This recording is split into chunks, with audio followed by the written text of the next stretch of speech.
Okay, I'm muting everybody for now.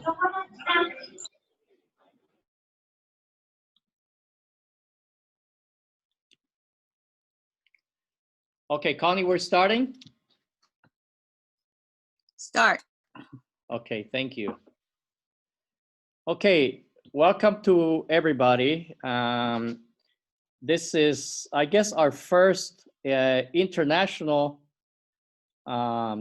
ancestry history, and everybody here is related. And the only question is to which generational level. So anybody who has any question, I have about 20 something slides here to show.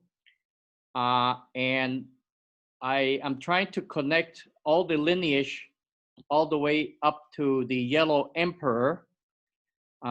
Recently, I've done a little bit more research before the Yellow Emperor, but our official record starts from the Yellow Emperor all the way to, well, we're stopping at the Zhongshan level, at the Samxiang level, Samheung, and then Berta's book, which is just come out, is picking it up from all the way over to Panama, and it's a very good book, and it also answers a lot of questions, at least for me, as to how our ancestors went to Panama. And I'm very sure that it has some relationship as to the reason why it went to Hawaii and also Peru.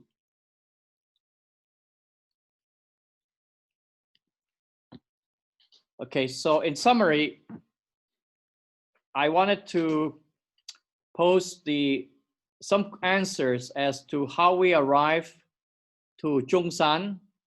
The nomenclature I'm using in here is primarily the Pinyin, although we'll use Cantonese. And our surname is romanized differently over the years. The recent one is a Z, H-E-N-G. So I think that we have a collection of everybody here with the romanized version, Chen, Chang, Chang.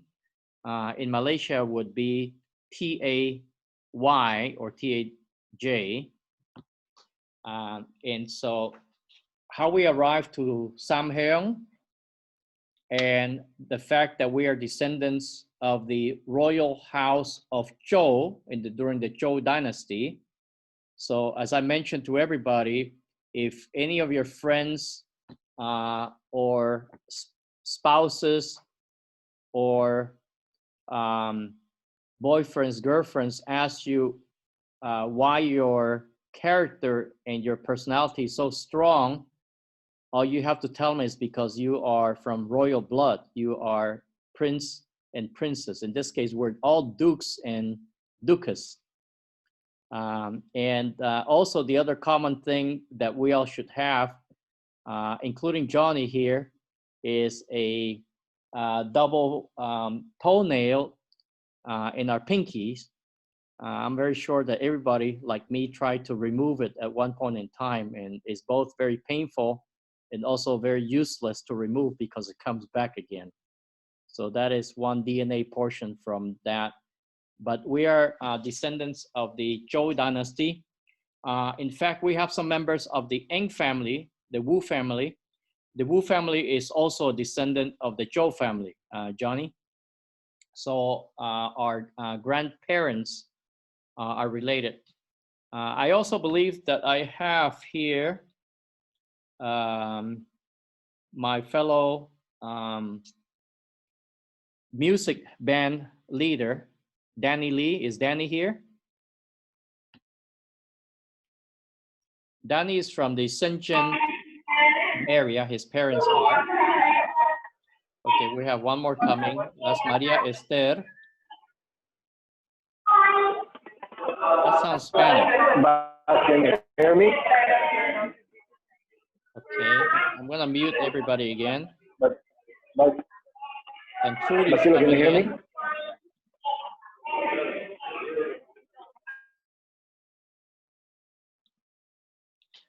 Okay, I'm gonna go through the history. We'll see the Chen state, which one of the strongest state as China began being separated. It was united all the way up to the Zhou dynasty and then started separating.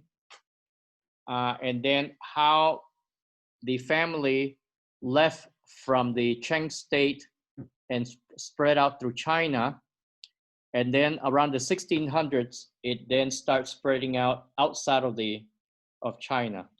And that's how we ended up getting to Panama, Peru, Hawaii, and all of our ancestors that went to Panama and abroad. Okay.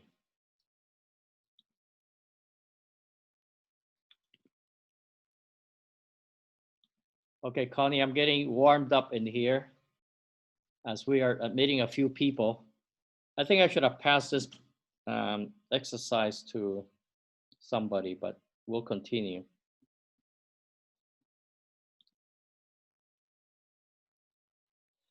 And we will also, in Berta's book, there are two prominent Cheng family members as of modern times. We'll go over one of them. And then we'll finish with the family culture and our ancestors' temple in Samhaeong in the village has been restored. And I have some videos of the restoration. And then I'll go a little bit over the education that it seems to me that it got watered down, but it was preserved, some of it. And now the question is, would it be helpful to be restored again? This is a royal family education. So our ancestors used to receive special education. That was education on and beyond the education that just the other people receive. And that was to be able to maintain the knowledge base so that the family members could manage the land and also could be later on after the dynasty broke down to be able to be prosperous.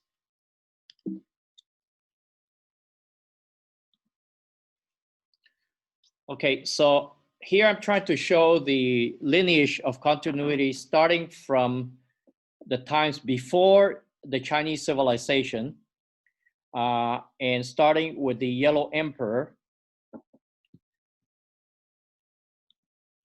And this covers about 4,718 years of continuity. And I'm gonna go here briefly from the Yellow Emperor to the Xia dynasty, the Shang dynasty, and the Zhou dynasty.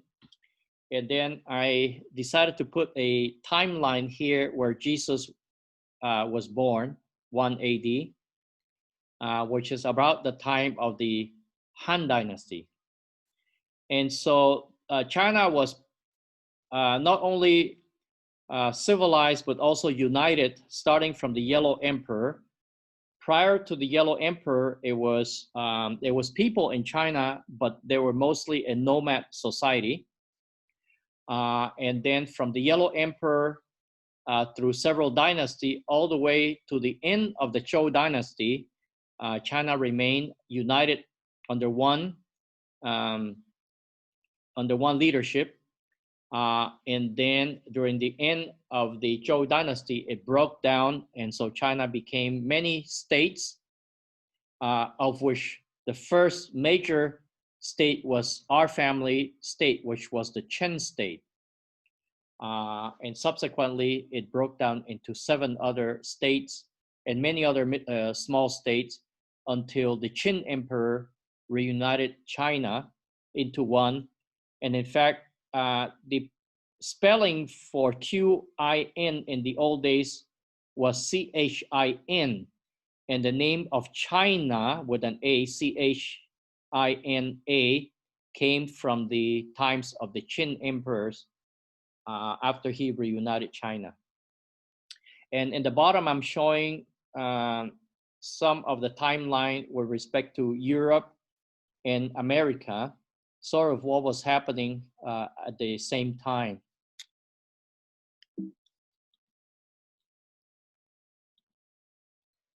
Anybody who has a question can answer. Okay, so for those who are interested, I came up with a video that shows the history of the world and the major civilizations starting from about 8,000 years before BC, 8,000 years BC. And this is 3,100 BC. And you can see everything is in gray. The world population is about 32 million people in the world. And the first active civilization was ancient Egypt, that you can see in yellow. And everybody else in gray were people, but mostly nomads, living without a particular government. So from the other interesting part that I found out for somebody asked, I think Connie, you asked that it seemed that everybody was mostly a male society. But I found out that for you ladies, that prior to 2600 BC, China was a matriarchal society. And in fact, the first leader was a woman by the name of Nuwa, who married her brother and established marriage officially in China. But she has two husbands, and each husband became an emperor. So one of the husbands gave birth to the Yellow Emperor, and the other husband gave birth to the Fire Emperor. So those are the two demarcations or separations, but that came from Nuwa, and that was about 2400 BC. And so the Yellow Emperor was born, and the Fire Emperor was then born, and we take on the lineage of the Yellow Emperor. And just about 2600 BC, then is when China emerges as a society, as a civilization. You can almost call it a civilization country, civilization state. But on the left-hand side, you see other civilizations. So China was not the oldest civilization. There were civilizations and societies that were before China. But China indeed is the only continuous and oldest civilization in the planet right now, up to today. So the Yellow Emperor unifies China as a society, as a civilization. And what happened is that the Fire Emperor fought for many generations, the Yellow Emperor's generation, and then eventually they came to a pact and they united together, say no more fights. And so the Yellow Emperor was declared as being the leader of the family back then. And the other point is that through a period of almost 2,200 years, there was continuity there were fights within the family, but in general, there were no wars, no big wars. And there was 2,200 years of peace and prosperity, all the way to the end of the Zhou dynasty. And what I'm going to be talking about in the next 10-15 minutes is the dynasties from the Yellow Emperor all the way to the end of the dynasty, because that's when the family just broke and separated and went all over China and then all over the world. So during the beginning of the Yellow Emperor, there was major development on the language, on the society, basically government, governance. Agriculture became very developed. Also rituals and behavior, the economy, and also science. In fact, many of the discoveries started from China back in those days. Astronomy was simultaneously developed in China as well as in the Mediterranean. But there's a very famous book that came from, it's called the Yellow Emperor Inner Canon. That's about Chinese medicine. But there were other books that were related to this era, to the Yellow Emperor. Okay, right now the human population is about 65 million. And then this would be the first dynasty after the Yellow Emperor was the Xia dynasty. And if you can see that little red dot here, can everybody see this red dot here that I'm pointing with the cursor? This is the Xia dynasty, and this is the size of China, very tiny. And then we go to the Shang dynasty, and you can see that the Chinese population now has grown to about 13 million people. This would be about 15% of the world. The world at this time has grown now to about 85 million people. And then the first written records start appearing in the forms of oracle bones from the Shang dynasty. And the Shang dynasty lasted for about 555 years, roughly speaking. Here on the left side of China, we see some of the other civilizations. I'll send this video to everybody, but I would like to mention that if you see the video, you'll find out that China grew slowly but steadily. China grew slowly but steadily.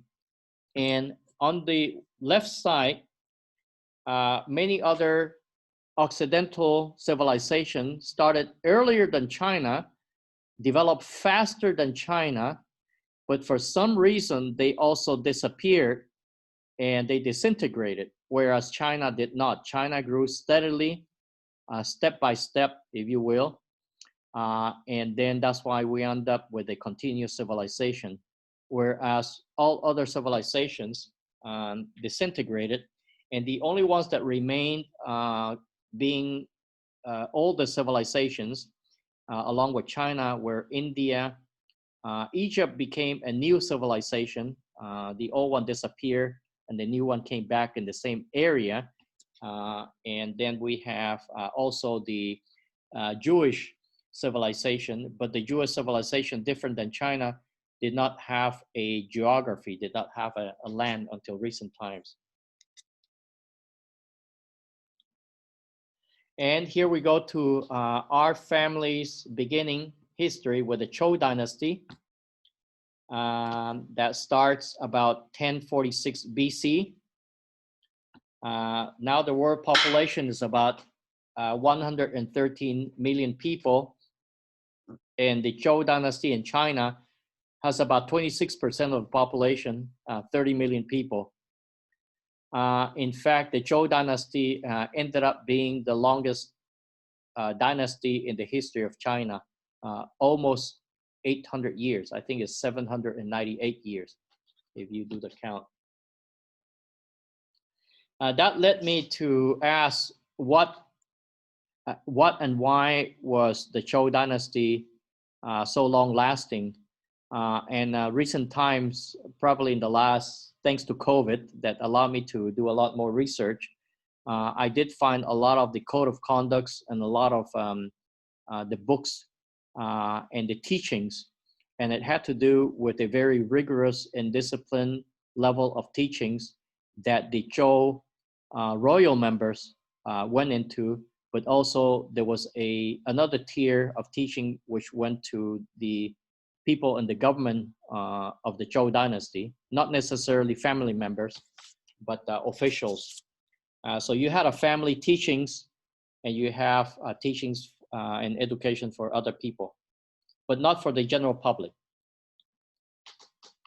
Here I'm trying to show, because the history is long, we have starting at the pink side, which is mainly some of the nomad society, then followed by what is called the 3 sovereigns and 5 emperors, of which the yellow emperor is one of them.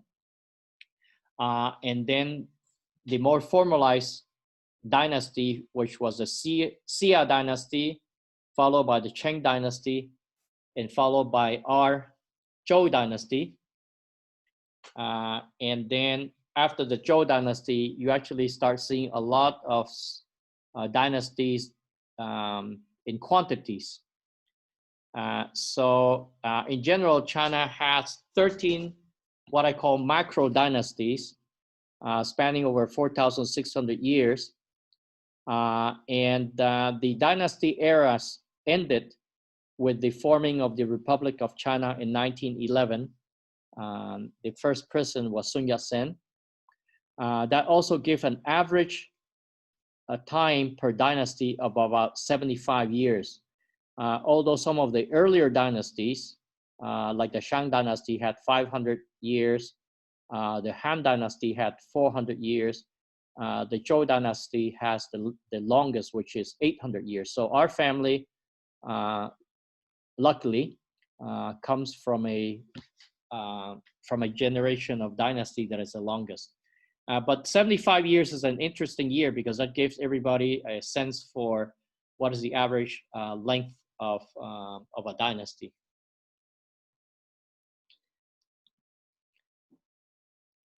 Here, just a summary. Basically, that as I mentioned, China can be considered to be the oldest continuous civilization, although it's not the oldest civilization.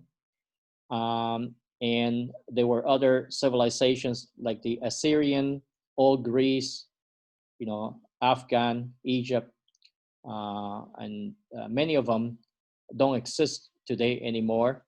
But so many civilizations, as I mentioned to you, came and very quickly developed very rapidly. And the Babylon was a very powerful civilization. So was Rome and ancient Egypt.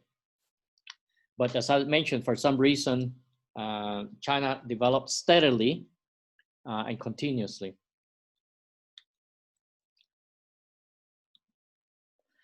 Okay, any questions? If there's no questions, I'm gonna go into the lineage. We spoke about the dynasties, and now I wanna go over the lineage, which is the leadership of succession. And China's, ever since the Yellow Emperor, has had a very continuous lineage of succession, and is very recorded all the way up to 1934. And the family in Samhaeong continue that tradition, and that is called a Chukpo. And anybody who wants to learn more about it, in Hawaii we have Connie and Jamie and her father Clayton, and I'm not sure whether Jennifer has been having her own Chukpu along the way. And then Berta also started a Chukpu in a parallel basis that is very complete. It's also in Romanized English and Chinese. So she, by following that, she was able to keep track of the 300 descendants of her generation, of her lineage in Panama. Okay, so starting from the Yellow Emperor here on the top, he has many children. I think that, I don't know how many wives he had, but quite a few. But I'm showing here the 2 important ones, Here I have labeled it number 1, and then on the left, number 2. And the reason for that is because the lineage from Chang Yi, number 1, is the one that started the Xia dynasty and the Shang dynasty. And then during the Zhou dynasty, it switched over to number 2, which is the Xiao Hao lineage. Okay, so from the Xia dynasty all the way to the Zhou dynasty, we have a continuous yellow emperor, direct descendants of the yellow emperor. Okay. Here below, I have 2 number 1s, but you can see the lineage of 1 going all the way down and then goes to the side all the way to Yu the Great. Yu the Great. Yu the Great would be the founder of the Xia dynasty. And then it jumps over, after the Zhou dynasty, it jumps over to lineage number 2, which has to do with Hou Ji here. And Hou Ji would be the first one that adopts the surname of the Zhou family, royal family name, which is Ji. And the Cheng family real surname is Ji. And the Cheng family name was taken only after, before the family left the main area and adopted the name of the place as a surname. But our real surname is Ji, which comes from this lineage. Here I show the Shang dynasty lineage. So from the Xia dynasty, you can see this red arrow, the red arrow. And I'm sending this by PPT. Everybody will have a copy of it. You can also find it in Wikipedia. And then you can see how the red arrow in here points out a jump from the Xia dynasty all the way to the Shang dynasty. And the connection point is Xie, Xie. And then you can see that the Shang dynasty starts with Tang down here in the bottom of the middle column. So Tang is the first king or first emperor of the Shang dynasty. But one interesting part of the culture is that every time that there is a new emperor, the emperor would bestow their ancestors to also be emperors. So there's that continuity that goes from Tang all the way up to Xie, and the Xie all the way up to Yu the Great, and then from Yu the Great all the way to the Yellow Emperor. Okay, and here on the third column on the right, we can see how the Shang dynasties continues all the way from Zhu and all the way to the last emperor of the Shang dynasty called Dixing, D-I-X-I-N. And Dixing later on was succeeded by the first emperor of the Zhou dynasty, our more closer great-great-grandfather. Okay, so here I show the connection between the Yellow Emperor. Here we have lineage number 1, which is the Xia and the Shang dynasty. And then on the left-hand side, we see the lineage number 2, which is Xiao Hao. And from Xiao Hao, it goes down to Ku. And Ku had Hou Ji. And Hou Ji would be the first member of the royal house of Ji. So this is the way that you write the surname for our royal surname.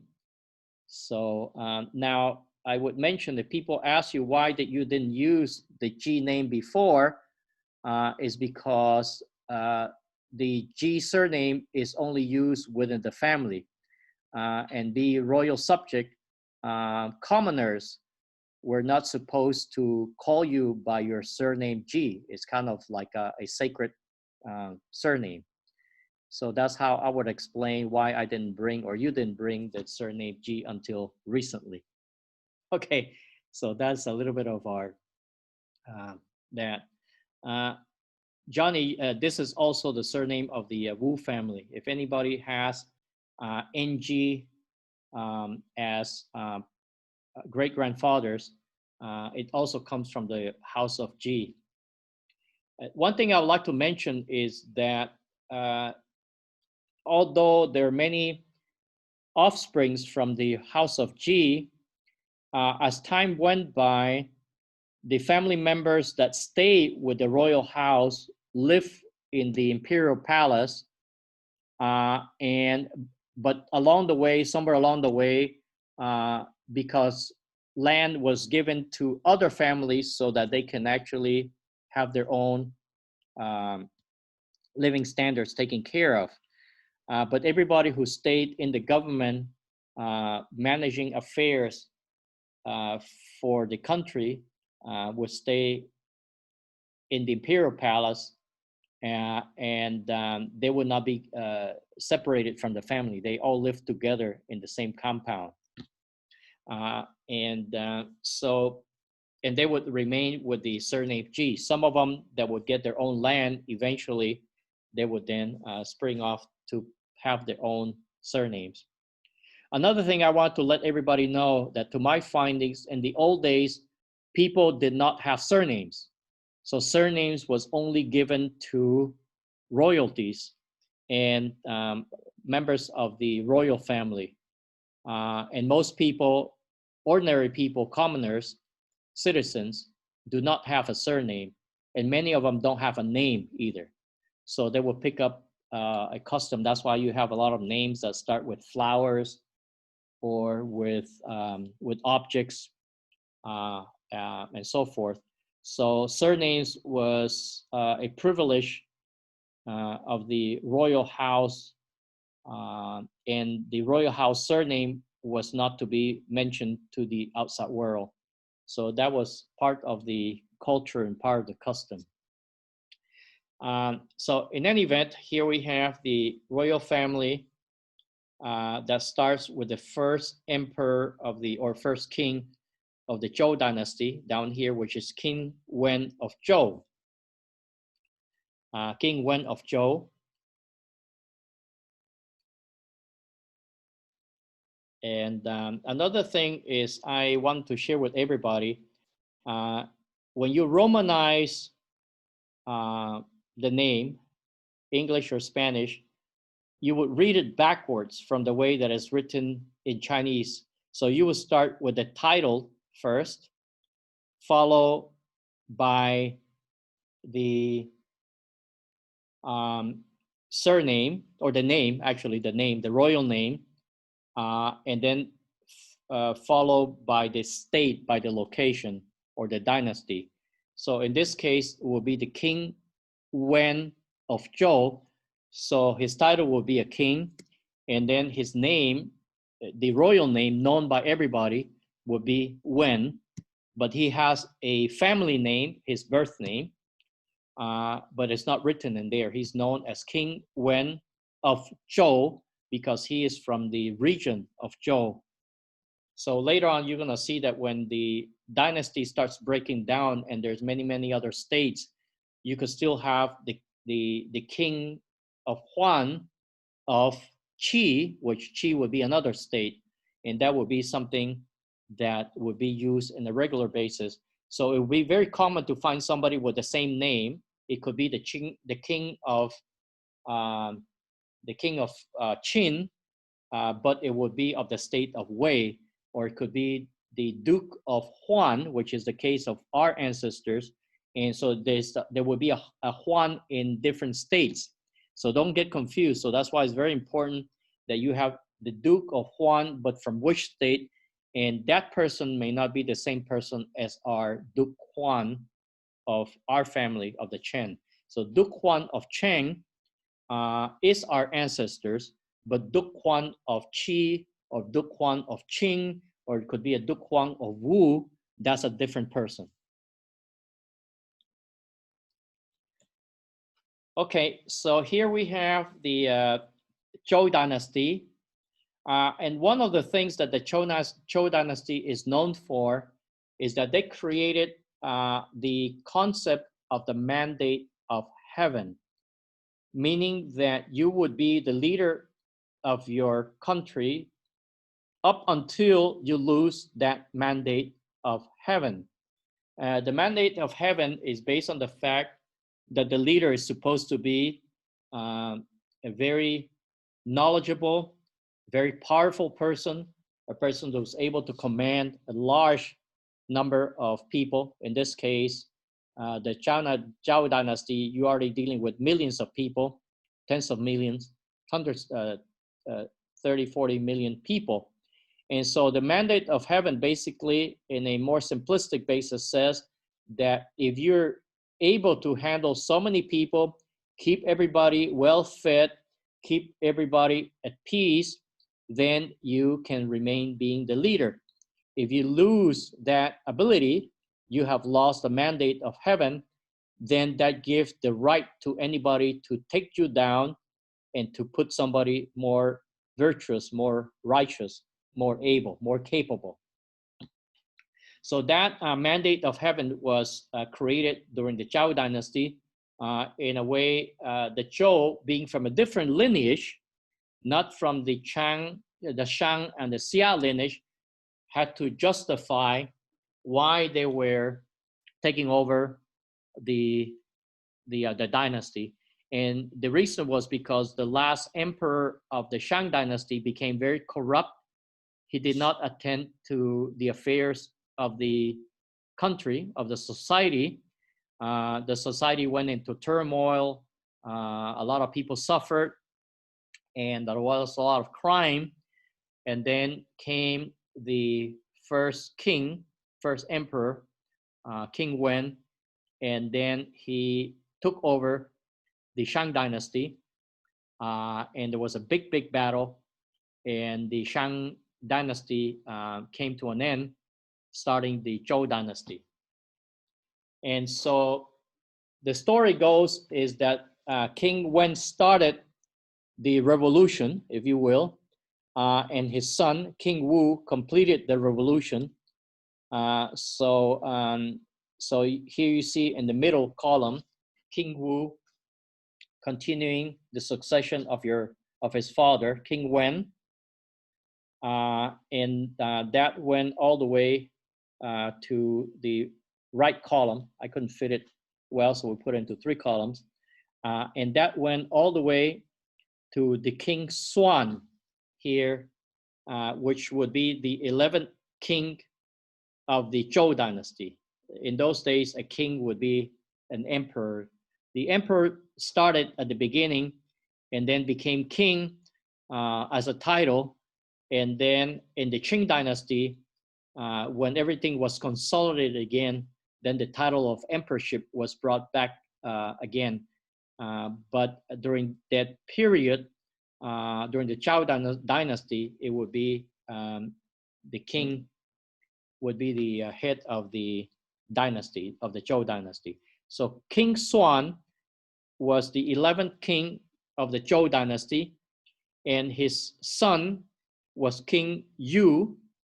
And King Yu was the last king of the Western Zhou dynasty. And here is where our most closest descendant, Duke Huan of Cheng, he will be the first Cheng in the history. So Duke Huan was the brother of King Xuan. And then at this point in time, then he was given his land. So he became a duke He was a prince, and then he became a duke. 1 minute. I think that I have one more person that I have to add.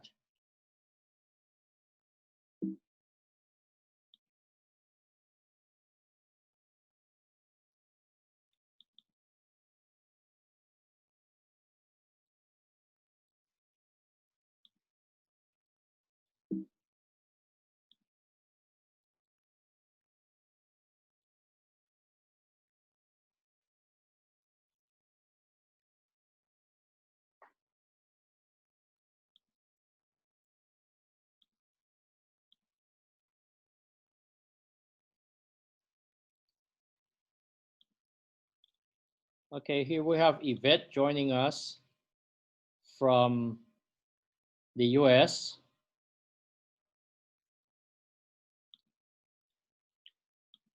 I'm having this recorded, so I'll send it to everybody so we can, in case anybody missed something.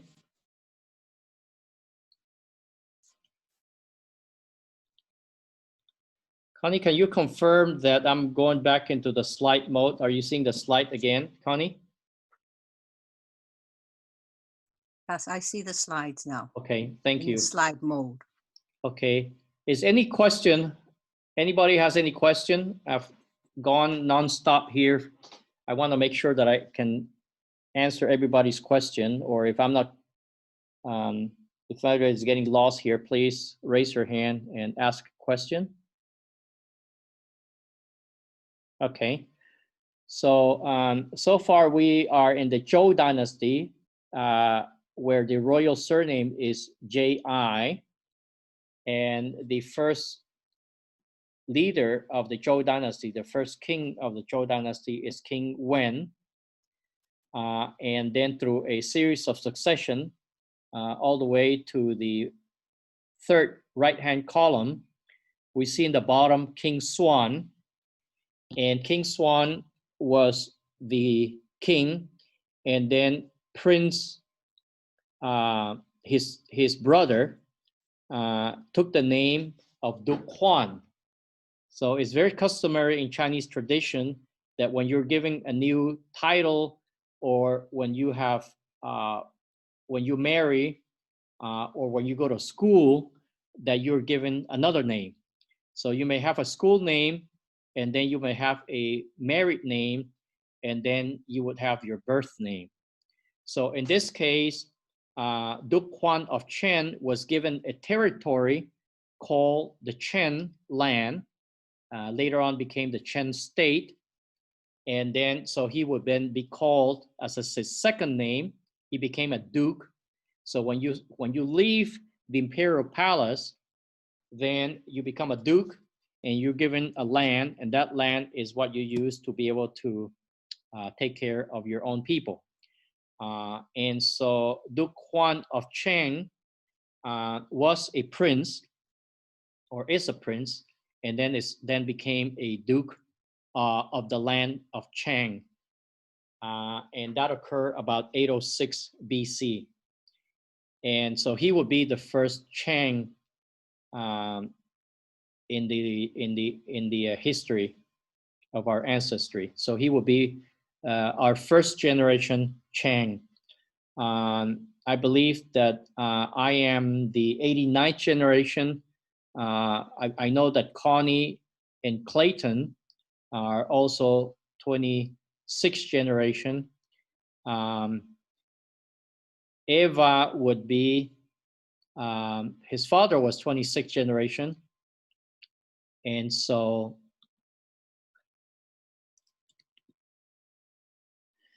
okay, here I wanted to show the Zhou dynasty. Western Zhou would be the Zhou dynasty all the way up to Duke Huan of Cheng. So this is the size of China, and the white portion of you see over here, the what we call the chicken shape, the chicken shape in here is what is China today. So the Western Zhou dynasty was considerably smaller, and actually China did not grow in size up until the Yuan dynasty. by the Mongols. In fact, the Mongols took China in size all the way up to Europe, and so China became, in those days, the largest country on the planet. So to give you an idea, from the Western Zhou, it grew to the time of Genghis Khan. So Genghis Khan took about a 5 million square kilometer China, all the way up to 45 million kilometers in size. And since the time of Genghis Khan, China reduced all the way to today, which is about 15 million kilometers in size. So the Zhou dynasty was smaller, much smaller. It was about 3 to 4 million kilometers, much smaller than that.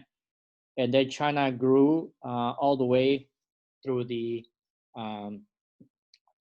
Song dynasty to about 5 million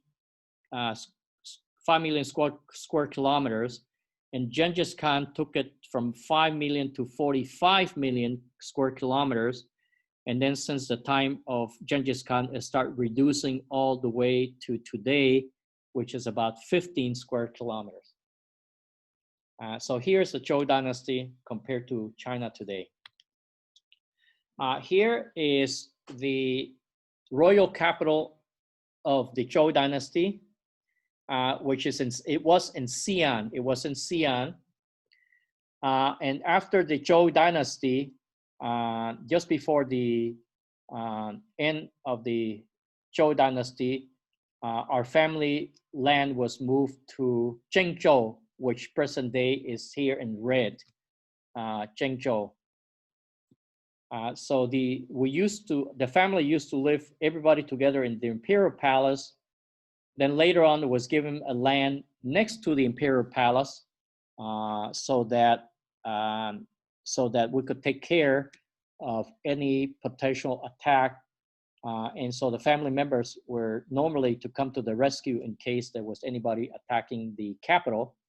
And so the nearest family members would stay living next to the imperial palace. So the land that was given to Duke Huan of Zheng originally was next to the imperial palace. And just at the end of the Western Zhou dynasty and starting the Eastern Zhou dynasty, that land was moved to present times Zhengzhou, which is shown here in red. Here on the right-hand side was my first trip that I went in 2004 to Zhengzhou. And here is a huge statue of Duke Huan of Zheng, which is in the front row. And then behind him is his son wearing a sword, and his grandson, on the other side. So 3 generations of the Zheng family, and the 3 generations were there to protect the Zhou dynasty.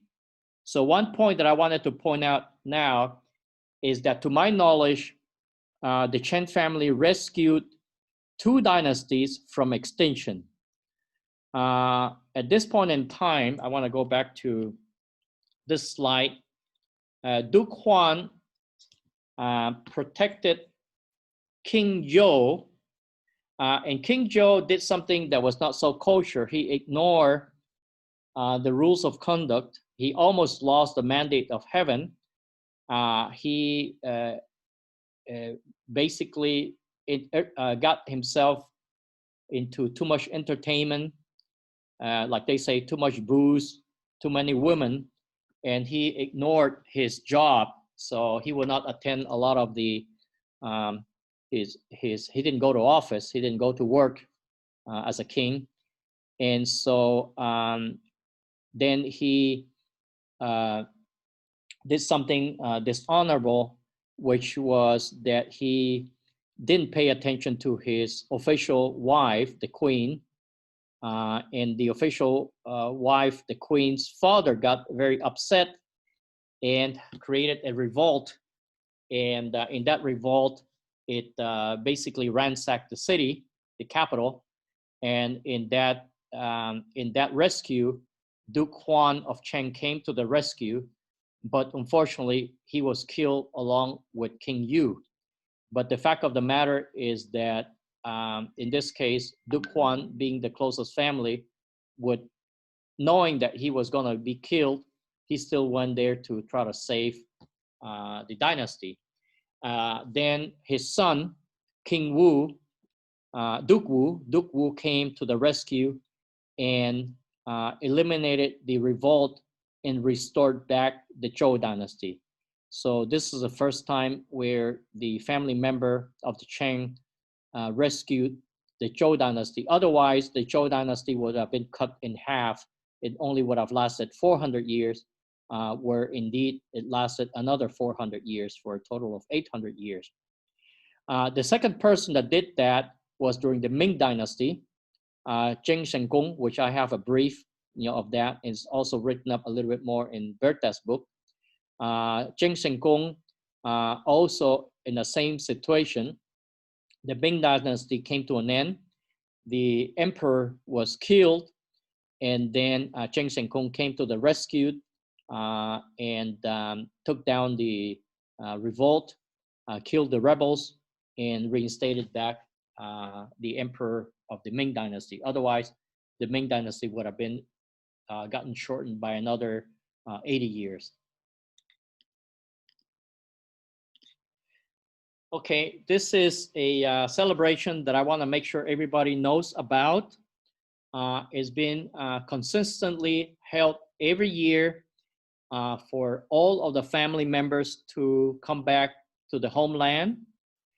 I attended it, my first one in 2004, and I've been going there about 5 or 6 times. And then the last one I went to was with Bertha, November 11th of 2019, before COVID.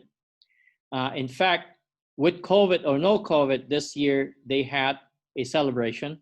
It was with social distancing. It was with a lot less people. The picture here below, you see about 2,000 people from all over the world. Somewhere along the line, you can see Bertha and I, probably somewhere there. And there you have the main ancestors hall, which is on the left-hand side. Here we took a picture with some famous artists from the Zheng family. You see me here with a hat. Last year I was also appointed to head the family foundation, which I wanted to actually mention to everybody that I'm working for everybody to try to restore some of the old educational system of the family, try to get the family to be more united and more prosperous. Here you have Berta and Beto, her other half. Okay, and then from Zhengzhou, remember from the royal family capital, we were given the land of Zheng. So our surname was actually a location. It was a state. In fact, it was the stronger state in the East Zhou dynasty. This is the strongest dynasty. I'm sorry, the strongest state just before the dynasty started breaking down into other states. Eventually, it broke down to 6 other states, and many other little states until the time of the Qing Emperor that reunited China again. So around the time toward the tail end of the Zhou dynasty, that's a time where we had the warring states, and there was a lot of wars, but it's also the period that is most famous in China. That's the time when Confucius, Lao Tzu, the Art of War and all of the famous book that we know about was written in the time of the East Zhou dynasty. East Zhou dynasty. So during the Zhou dynasty, during the second half, is when most of the famous books and famous people came about, including Confucius. And also during the Chen state, has a history from 771 BC. That's when Duke Huan of Zheng was given the title and given the land. And the Chen state remained up until 375. Eventually, we lost the business.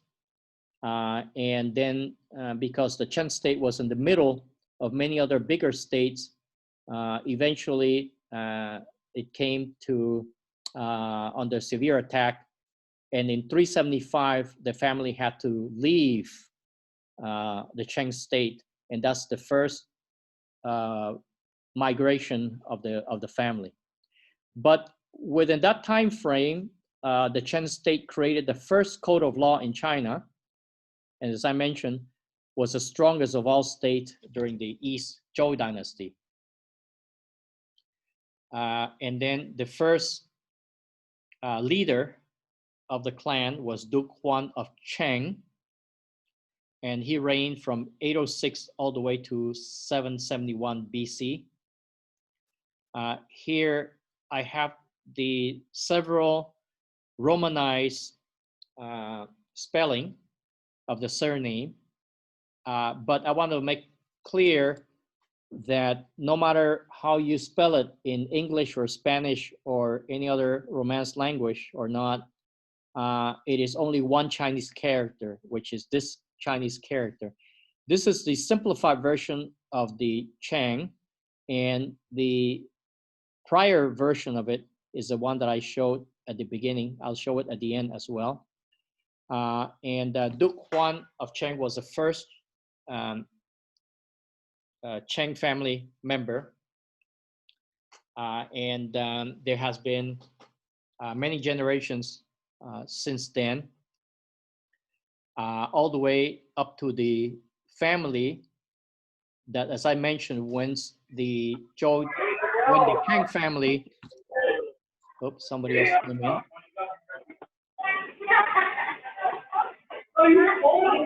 Hey.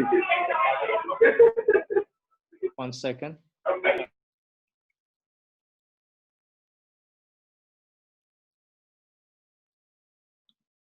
Okay, did anybody have a question?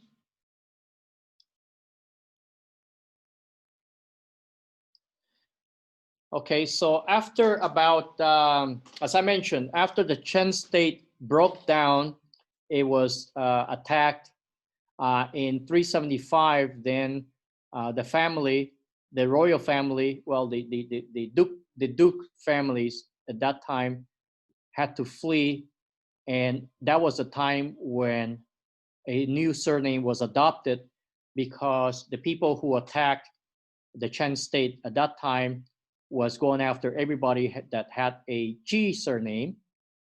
And so many of the people in here left the area and adopted a new surname. So we adopted the Chen surname, whereas other people may have adopted other surnames. But the Chen family in here, I'm talking about the entire Qi clan. They were after everybody that had a J-I surname. And so other states adopted some other surnames, and we adopted the surname of the state, which is the Chen state. So ever since then, the descendants of Duke Huan of Zheng became surnames Cheng. So that's the beginning of our Cheng surname. And at the same time, our lineage from Zhengzhou came all the way to Zhongshan, Sanxiang. And then from Sanxiang, then spread all over the world. So you folks in Hawaii came from Sanxiang. We in Panama came from Sanxiang. And Yvette and Lisa came from Sanxiang, but you are now in the US. and Lorena is in Panama, remain in Panama. Laura is in Argentina. So we have many family members all over the world. But everybody came from Sanxiang. And before coming to Sanxiang, I have here on the left-hand side the map, I have two arrows. We went from Zhengzhou to Fuzhou to Fujian area, right here, right next to Taiwan. And from the Fuzhou, Fujian area, we came to Sanxiang, which is in the Guangdong province, So the family stayed in the Fujian area for a long period of time until it was sent during the Song dynasty, S-O-N-G, the Song dynasty, about 1,000 years ago. It was sent by the emperor of the Song dynasty that requested that our family come and develop the Zhongshan area. So indeed, the Zhongshan area at that time, it was a lot of, there was not quite a society, it was not quite governed. You could say there was a lot of nomads in the area. There were people, but not as a society and not as a government. So the first, you could call it leader of the Zhongshan area was our family ancestor, which you're gonna see momentarily. Here, I wanted to mention that the family was very strong in the Fujian area. In fact, the family was so strong that was stronger than the Ming Dynasty military. And one particular uncle, we're not direct descendant of Zheng Shenkong, but we are indirect descendants of Zheng Shenkong. But Zheng Shenkong, who is also called Kosingang, is very famous in Japan and in Taiwan. He is known in Taiwan to primarily have restored Taiwan from the Dutch when the Dutch took over. But Zheng Shenkong is the one who restored the Ming Dynasty when the Ming Dynasty was attacked and the Ming Emperor was killed by the Qing Dynasty. Now, the Qing Dynasty were mostly Manchurians and taking over the Ming Dynasty. So Zheng Shenkong and his family in the Fujian, the family in Fujian was very, very strong. We had an army that was as powerful as the Ming Dynasty army. And so we pushed all of the rebellion of the Qing Dynasty all the way back to the capital and restored the Ming Dynasty. And so without Zheng Shenkong, the Ming Dynasty would have come to a short end.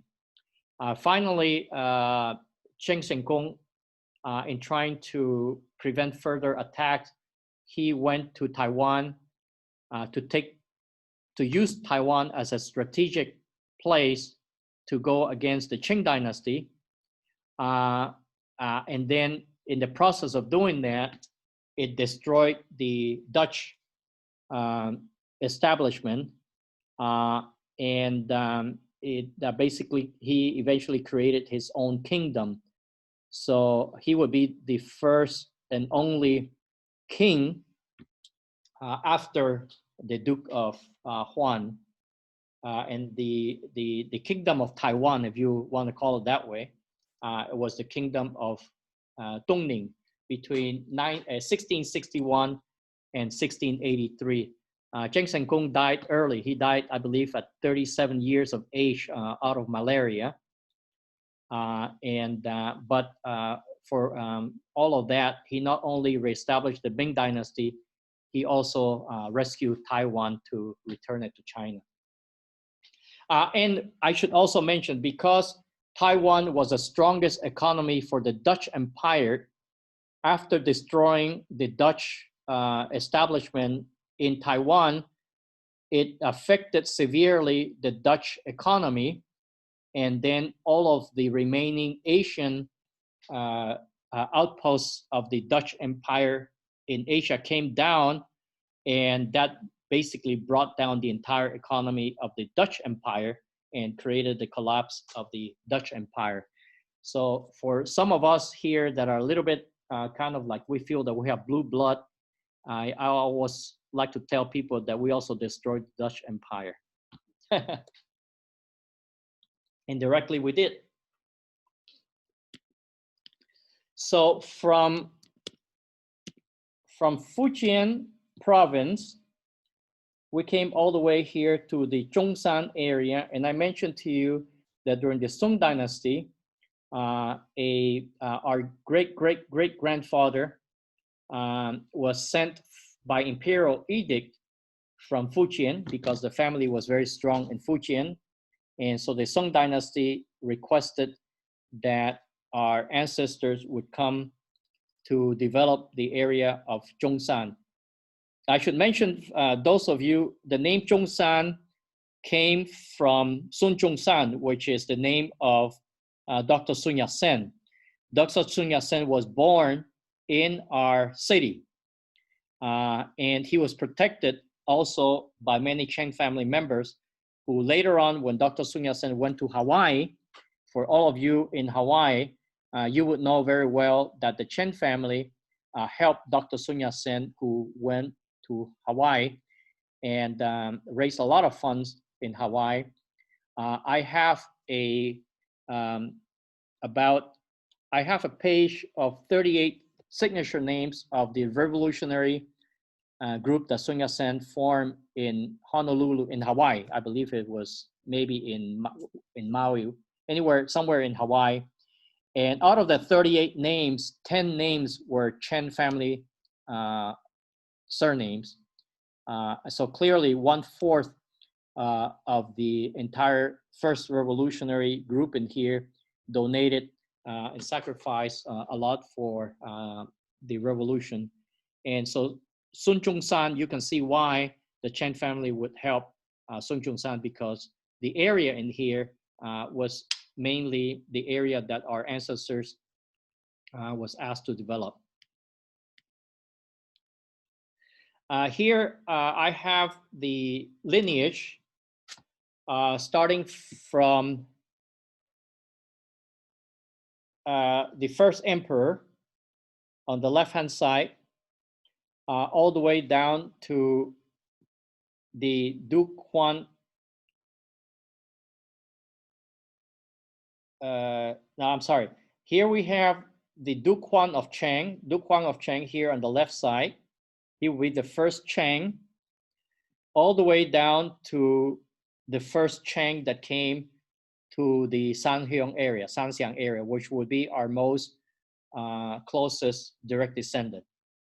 So from Duke Huan of Zheng, who would be the first Zheng, 64 generations later, basically 1,828 years later, and Duke Huan of Zheng would be this 26th generation descendant of the Yellow Emperor, came to our closest generation would be Zheng Zhu Shou. Zheng Zhu Shou. In Cantonese would be Zheng Guk Shou. And he's also called Zheng Hang Sap. Hang Sap meaning number 10. So because he was the 10th son of the family that came from Fujian. So Zheng Zhu Shou was sent by imperial edict to the Sanxiang area in the year 1022. So in fact, next year, it will be 1,000 year of the anniversary when our family great-grandfather came to the city, came to the village. And then he would be the first generation in Sanxiang. So we would count from him the first generation. He himself would be the 93rd generation, counting from the Yellow Emperor. As I mentioned, he came to the Sanxiang area about 998 years ago. So next year will be 1,000 year of his generation. I think I should say 999 This was probably, 1 year before. Well, no, it's 2 years from now. 2 years from now. 2022. 2022. Okay. Here I'm showing the descendants, or direct descendants, starting from him. He would be common to all of us. And in the left side, I'm showing the various generations from 1, 2, 3, 4, 5, 6, 7, 8, 9. And I have an arrow from the 9th generation to continue on the right-hand side. So generation 9, and then will be generation 10, and then it will be generation 11 and 12. And everybody in this Zoom is related to generation 12. Well, we're all related to all of them in here, but in generation 12, then we would start separating. We will start separating into different families. Actually, I take that back. Generation 10 is our common ancestor. Generation 10 will be our common ancestors. Connie and Jamie and Clayton, if you're here, this would be the temple of the oyster shell. Johnny, you may remember this temple as well. I think everybody came to the oyster temple. So the oyster temple would be generation 10. And from generation 10, everybody kind of stick together as a family. And then from generation 10, we start then going different ways. So Bertha family left from the first eldest son to the Sashi area, which is nearby. And then we came to the Ushi area, so the Usiek area. So the Usiek descendants came, and then we're all from generation 12. So everybody who is from Usiek would be generation 12, and everybody else would be generation 10 descendants. I think that Connie and maybe Clayton and definitely Bertha has an English romanized version of the family descendants. So all the way up to Duke Huan of Zheng.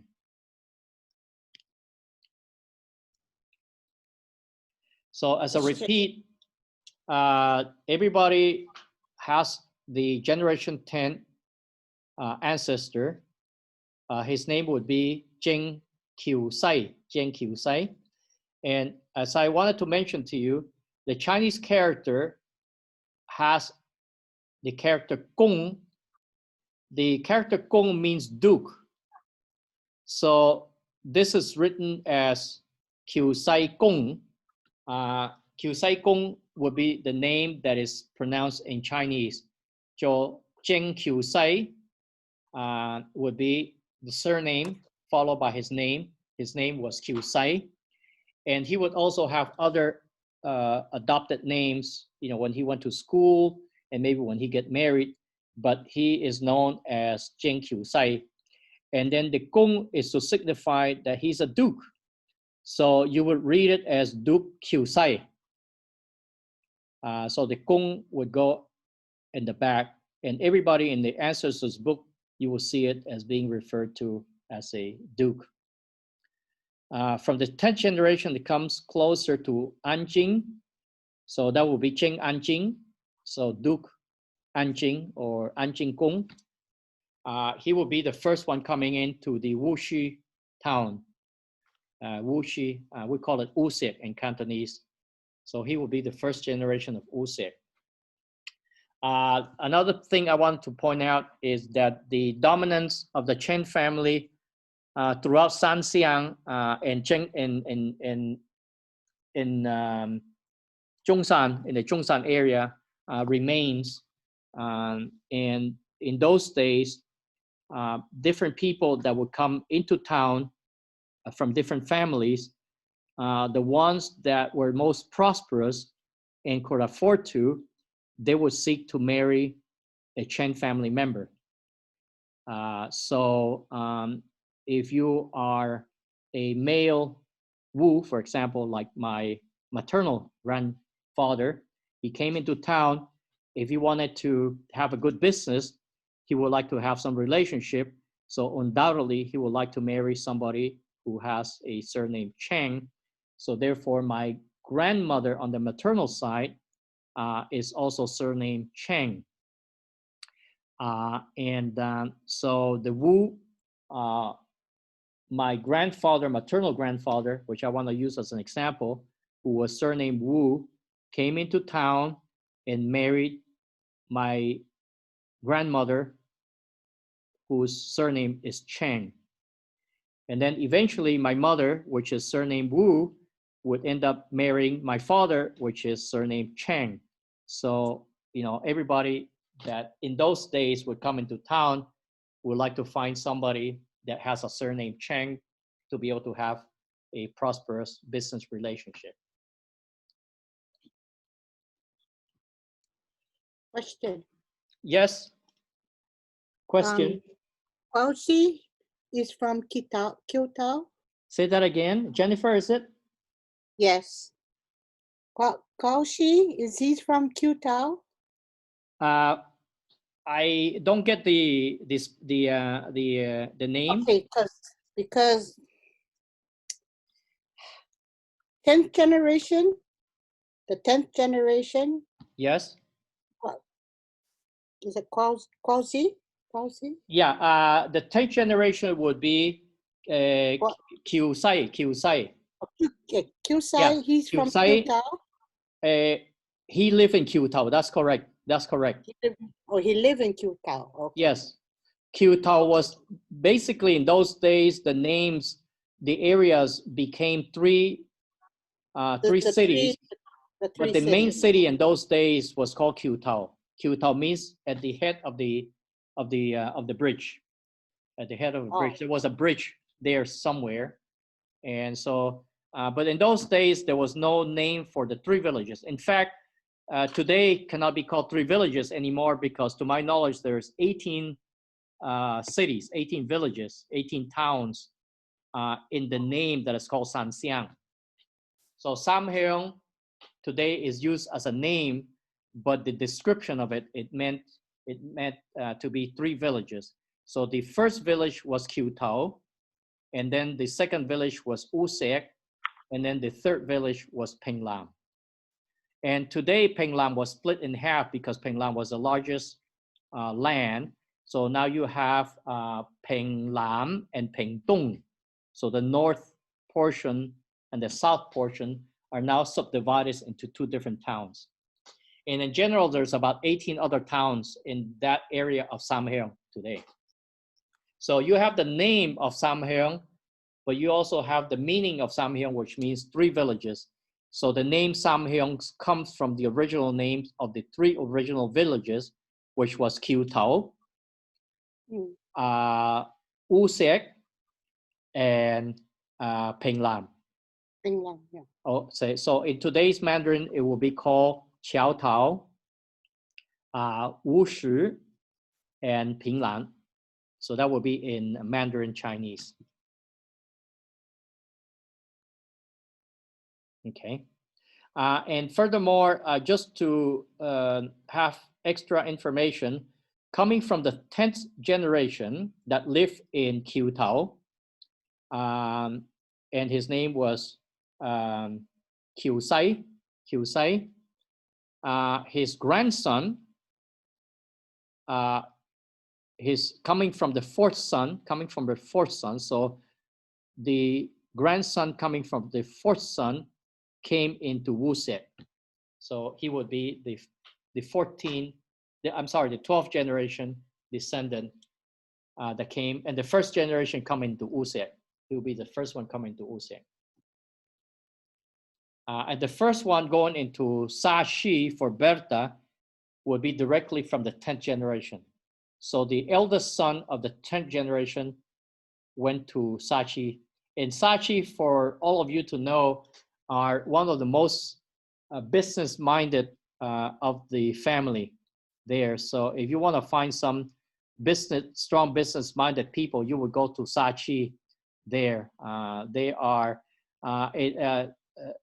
Johnny, for you to know, that will be the Longtu people. Longtu people. So the people from Longtu, the Fong, as you know, in Panama, these folks in here are very, very strong business people. But we are all very strong business people because we came from Fujian, from the Fujian area. And so compared to some of the other Chens in other areas, the Fujian lineage and the Zhongshan lineage had a lot adopted more of the business and commercial DNA because that's supposed to be handed down from generation to generation.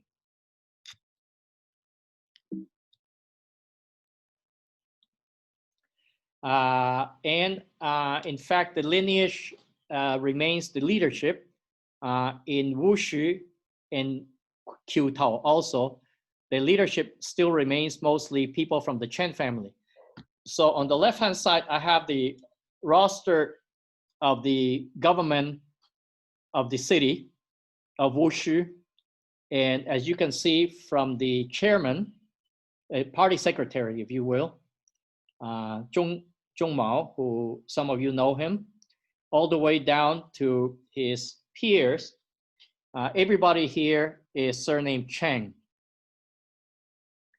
So in fact, Eva's uncle, direct uncle, was the governor of the southern portion of Zhongshan. So Eva, your parents, Yvette, your grandfather and great-grandfather was a governor in the southern portion of the Zhongshan city. It's a very large territory. For those of you to know, Zhongshan, which is today the birthplace of Sun Yat-sen, was a lot larger in geography, starting from the border of Guangzhou city all the way to Zhuhai. So Zhuhai was part of Zhongshan, and so was Dongguan. So of course, Dongguan today is a separate region, and Zhuhai is a separate region. Macau was also part of the Zhongshan area. And Macau was the first official establishment where China would do business with the foreigners. And that's why our family was able to travel abroad because Macau was the only place where the Qing dynasty would allow anybody to do business with foreigners. Portuguese, later on with the British, and it was only after 1842, after the Opium War, which coincides with the time of the migration, large migration of our family members to go to Hawaii, Panama, Peru, etc., because at that time the economy started suffering, and that was at the time that the Opium War started in 1840 to 1842, and it penetrated to Macau. And only after the treaty where China lost, and then the 6 other ports was opened up, of which Shanghai was one of them that would open up. So what I wanted to mean in here is that up to 1842, the Qing government would not allow foreigners to do business except with people in Macau. And then only after the treaty was signed, ceding Hong Kong to the UK, and Portugal was lost long before to the Portuguese, but it was a friendly relationship where the Portuguese were there as government, but it was not segregated. When the British came over, Hong Kong was ceded completely to the UK. It became a completely separate government. Today, still remains as a separate government in parallel with China. But then also other areas were opened up to foreign trade. One of them was Shanghai, and the main reason why Shanghai became so so successful and so prominent and so well known to the West was because of the opening up of the trade between Shanghai and the UK, subsequently France and every Western power, including Japan, um, developed their own area in a territory that the foreign land could also have their own government. So the government of UK would actually have a government in Shanghai, and local people were not allowed to enter that area of Shanghai. So that is that portion of it. I digress a bit to make sure everybody understood the relationship between Macau and Zhongshan. The fact that Macau was actually managed by our family members because it was part of Zhongshan until it was ceded to Portugal, the Portuguese.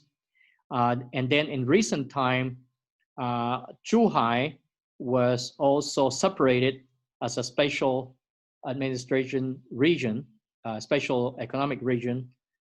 So it's the Zhuhai district, separate from the Zhongshan. But Zhuhai before was part of Zhongshan, and so was Macau, and so was Dongguan. In fact, Zhongshan started, as I mentioned, from the border of Guangzhou all the way down to the sea.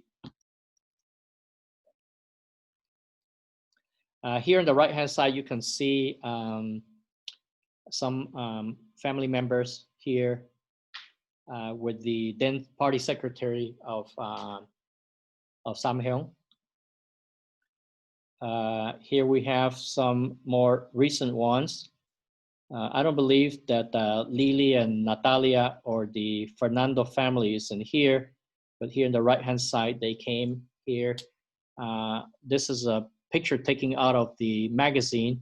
And for some of you who is not getting the official magazine, overseas magazine from Samheung, you let Connie know, or let me know, let somebody know, so that you can actually get your name registered, so that they will send you a copy.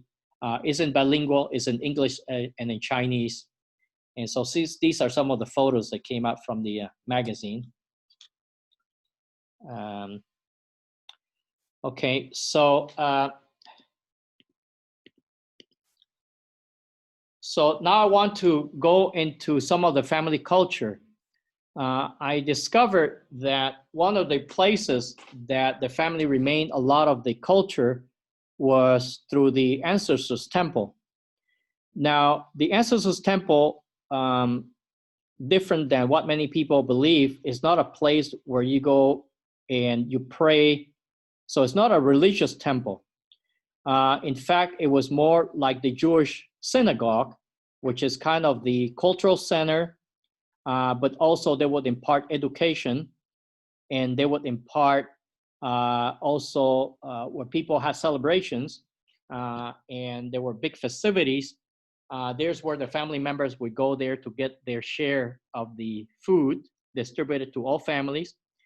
But if you have a dispute in the family, a land dispute, marital dispute, you would come here to register your children so that the relationship in the family was known, who is family member and who is not. In the old days, the government, to my knowledge, would not keep track of family affairs. So everything that has to do with family business was handled by a temple such as this one, an ancestors temple, which is called a qi tang. It's really not a temple per se. It will be more of a civic center or a cultural center. And it had multi-functions. You could hold banquets, but as I said, one of the jobs that the ancestors temple had to do was to keep track of the family affairs, including disputes. If you go to the government in the old days and you say, well, you know, my cousin took the land and this house from me, they would say, well, we have nothing to do with that. Go to your qi tong and because the government would not touch family matters. That is the old days. Now is somewhat different. But one of the key functions that I believe that the ancestors temple had was the education or the special education to the family members. Nowadays, many children go to public education, and I do believe that there's a lot of the ancestor history that is very special and very privileged to our family members that is not received nowadays, because now is public education. So today I see a lot of Chen family members that seem to have lost a lot of the leadership abilities and a lot of the business abilities, a lot of the abilities to be able to create the prosperity. And I recently went back to the Old Testament, and I found out that the Old Testament, which is the same Bible that the Jewish people use, clearly states in the Old Testament rules for the descendants of the Jews to prosper and have land and stay out of poverty, which is one of the main functions of the ancestors temple. In fact, the ancestors temple, in this case, I'm speaking about this temple that is has been now restored, but I'm showing it to you in the form before restoration. It was coming down quickly, was being broken down. But the ancestors temple had the responsibility to be able to maintain or educate the children so that they would be able to work, prosper, and take care of the family. And so each person that would build the temple would be somebody that would have achieved a very high status in society. And in this case, the Anqing temple, the founder of the Anqing temple was a government official. It also, in those days, if you were a government official, you were guaranteed a wealth. So here I show you the answers to our closest ancestors temple, and it was being destroyed by weather. It was unattended after the Civil War, and the initial phase for restoration now has completed. The total budget for the repair was 1.8 million RMB. Right now, there has been 1.4 million collected, 1.5. So there's another 300,000 RMB to be collected. So everybody here should think about, if you now have not donated, the UCX Society has generally donated to the restoration of the temple, and Clayton and family and some other members of the family have donated to the repair of the temple. Here is the initial temple celebration or inauguration for repairs. On the right-hand side is the crew that was hired. The crew that was hired to repair the temple is a very prestigious construction company that specializes in restoration of antiques. It comes from Beijing. You will see some of the work that they did. They did an incredible job. And this is a rendering of how the temple will look, not in the distant future, hopefully by early next year. And COVID or not, they only stopped work for about 2 months. And the first priority was to restore the roof, because everybody was afraid that this year's weather, that the roof would not be able to take on the heavy rains. And so that was the first priority. So you can see the damage of the temple. And I'll show you shortly how the temple is being repaired. This is the rendering of how the temple would look like, hopefully by the beginning of next year. Definitely will be finished before the celebration of the 1000th anniversary of the family in town.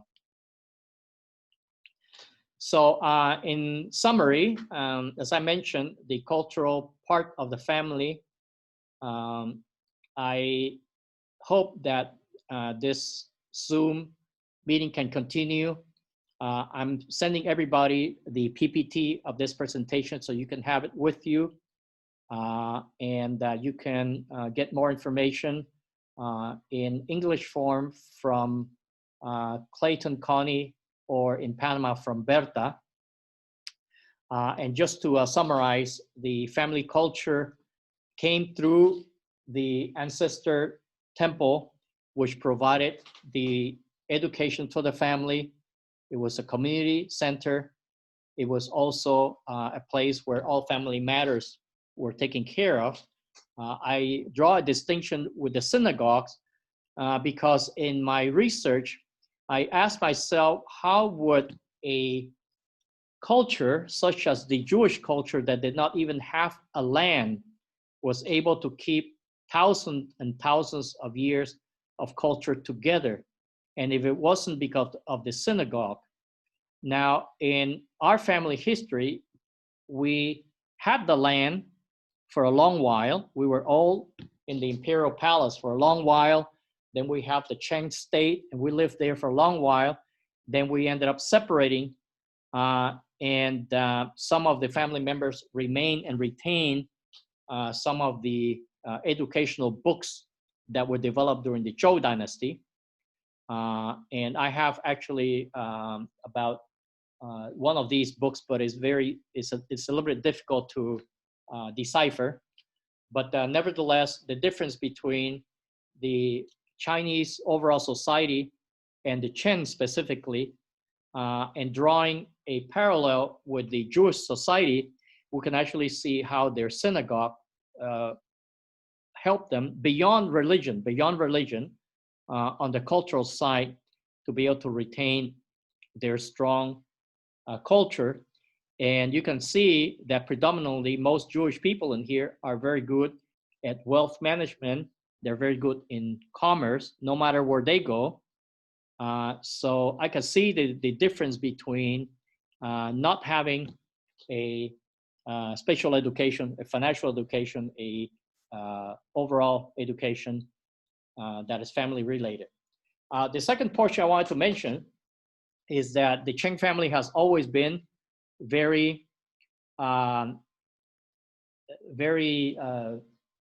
aware of the contribution and the responsibilities between men and women. In every household, typically, the women were trained to manage the household, and that meant also manage the finance. And the men were given the job and the responsibility to earn money, develop the land, and send money back home, which would be the responsibility of the lady to be able to manage the assets and invest that asset. I know it happened, a lot in my family, that they would send money back home, and then typically the men would be abroad, and one of my stepmothers would remain in the village, and they would receive the remittances, and she would be the person responsible for investing the hard-earned money. This happened a lot to the people that went all abroad. Hawaii, as an example, that happened a lot. And in the old days, also, it was very typical that after the man would go outside and make a living, that they eventually would come back home to retire and enjoy their retirement. I also see, and this is portrayed in Berta's book very clearly, that the family members that went to Panama differentiated from many other Chinese people who went to Panama, because most people in the old days would be laborer, But many of the family members, including Zhongsan family members, started developing their businesses. And to my surprise, they developed businesses way and beyond small businesses. I mean, as early as I know, Berta's grandfather was also into big business, and so was Eva. Your grandfather and your father were written up in some major publications. My cousin Johnny in here, his father was also in more than just a small tiendecitas, a little store. They had enterprises, they had big businesses in those days. I believe that that is missing. I don't see many family members that have developed large enterprises yet. And hopefully with more education, and I'm heading this foundation that hopefully, we could be able to provide some of the funding to be able to not only educate, but also invest in some of the younger generations so that they could develop into enterprises, not just land, not just real estate. Real estate is easy business, but there's no Alibaba managed by a Zheng. So you have the Ma family heading big commerce. You have Wang families, you have other families.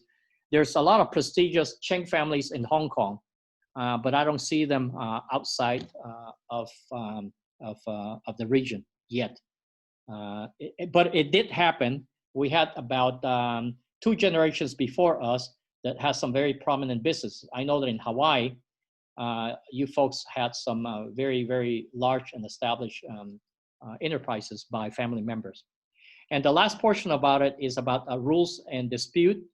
I wanted to finish this by saying that, as I mentioned, that everybody have an excuse, at least I laugh about it, I joke about it, that everybody has a very strong character. And because of that, if your children or grandchildren or cousins have a very strong character, that is very understandable. And so learning how to deal with it. I know so, my children are not ordinary children. We have a lot of, I call them debates, but they get very heated many times. I myself was extraordinary rebellious. I'll admit it to all of you here. And I did not know why, but now I know why. And so I know Connie has leadership working with her. So is Clayton and Jamie, which I had the opportunity to work in developing some work. Same thing with Berta, working with her book. Because we all have, strong opinions. And so rules and dispute handling is something that goes along with a part of a very strong character, very strong culture. So I have shared, that with you. Mariela, I think that you also come from 2 Zheng parts. Mariela father is a Zheng, and then she married into the Zheng family. So that's why, if Lisa and your children have a strong character, you know where that comes from. And we hope that that is the case.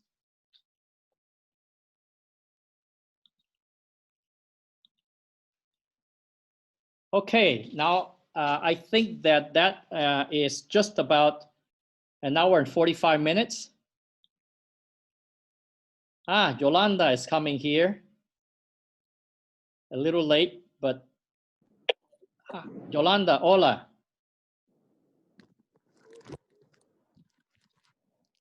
Hola. Okay. Hola. I have recorded the video in case you missed the presentation. I missed it. And here I have Laura. Laura is coming from Argentina, coming a little late, Yeah. but I will have this recording sent to everybody so you can see everything.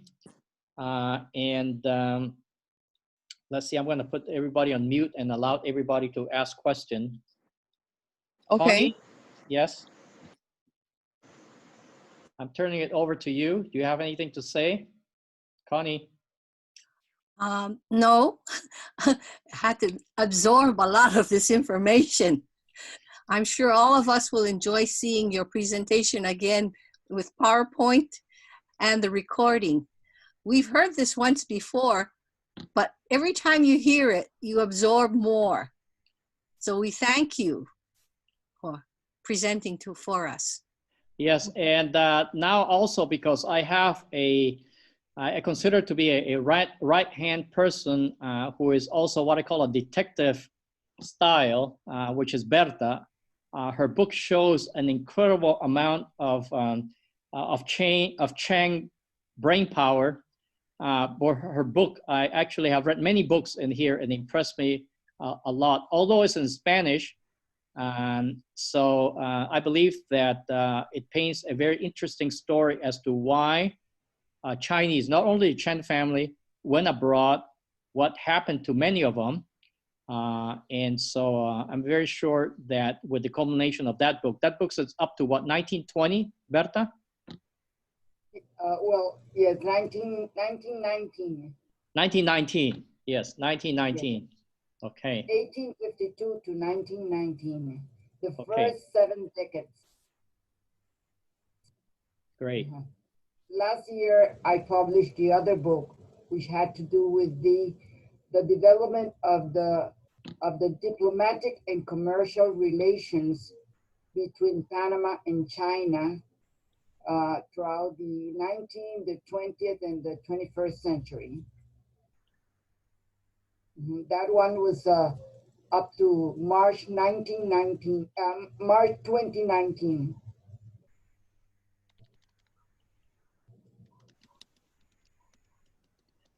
Okay, I get a request here for a list of participants. So maybe I can ask each side to collect a list.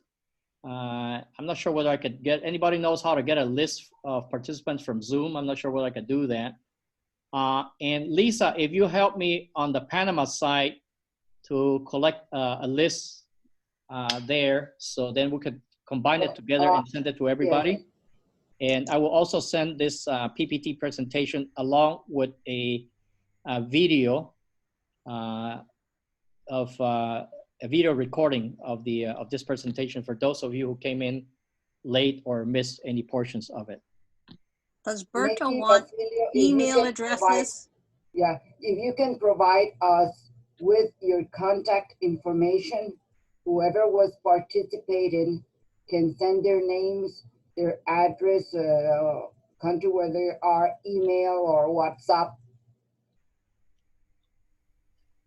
I can send from USAC the email addresses and their names to Berta or to Basilio, and he can pass it on. Yeah, so that's okay from USAC?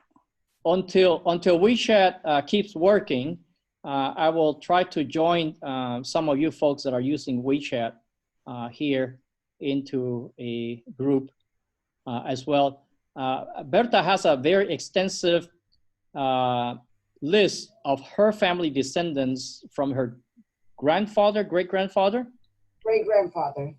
Which accounts to about 300 in Panama. So their great-grandparents, well, obviously. All over. I also have family living in Hawaii. Yes.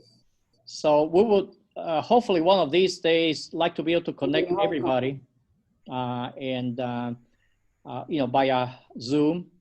And then I think that then we could actually have kind of a large family gathering of the Samhyong family and Samhyong friends. And by the way, although my presentation, because I have my very, very good friend, Danny Lee, he and I are like brothers, or more than brothers. He was my music band leader here. So he is here in this call. So this is not only for the Zheng family, but I believe that as our ancestors did in helping others, but first we need to help ourselves.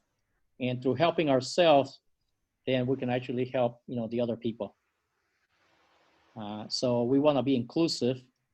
So we're not holding any secrets per se from other people. We would like other people to have more peace and prosperity, which I believe we need in the world today, post-Trump. I think that's the only political statement I'll make today, okay?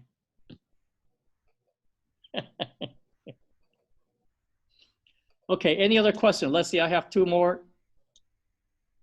Okay, Yvette, join in, yes. More than a question, Bess, I would Yes. like to introduce Cheryl. She's a doctor. Cheryl Wong. No sé si la ves, Berta. She's Justino's eldest daughter. Yeah. ¿Quién es? La hija de Cheryl quién? Wong. La hija de Justino, la hija mayor de Justino. Ah, sí, Justino. Se unió. So she's from the younger generation. Okay. So the she would Zheng be of the family. generation with Lisa and Laura and Lorena. Yes. Wang. Yes. She Okay. part of the younger generation. So we will have continuity through her. I was trying to get Luis Carlos, the son of Tio Quintin, the grandson of Tio Okay, yeah. Quintin. Yeah. But I don't believe he made it in here today. He's another one of these big shot businessmen that is running around with his business. So he probably didn't join us. Okay. Ana, hola. I have Ana and Yolanda who came here to town as well. Okay. Great. Any other questions? Yvette is in the US. Yes, see. Participants add in the chat. They add their email. Okay. I can copy it and send it to you. Okay, Yes, so maybe what we could do is before we close the meeting here, if everybody can just, well, not everybody, but whoever can put in your email and whether it's WhatsApp or telephone number here, I will take hopefully I'll be able to cut and paste all of this and send it to everybody. Yes. Yeah, there's a file function here. Okay, anybody wants to introduce anybody else? Mariela, ¿estás ahí todavía? Maria Esther, I don't see her.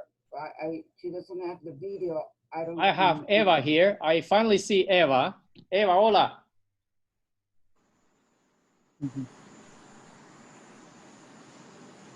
Okay, and who is Maria Esther? Maria Esther, I think she's my cousin from Panama. Oh, very good.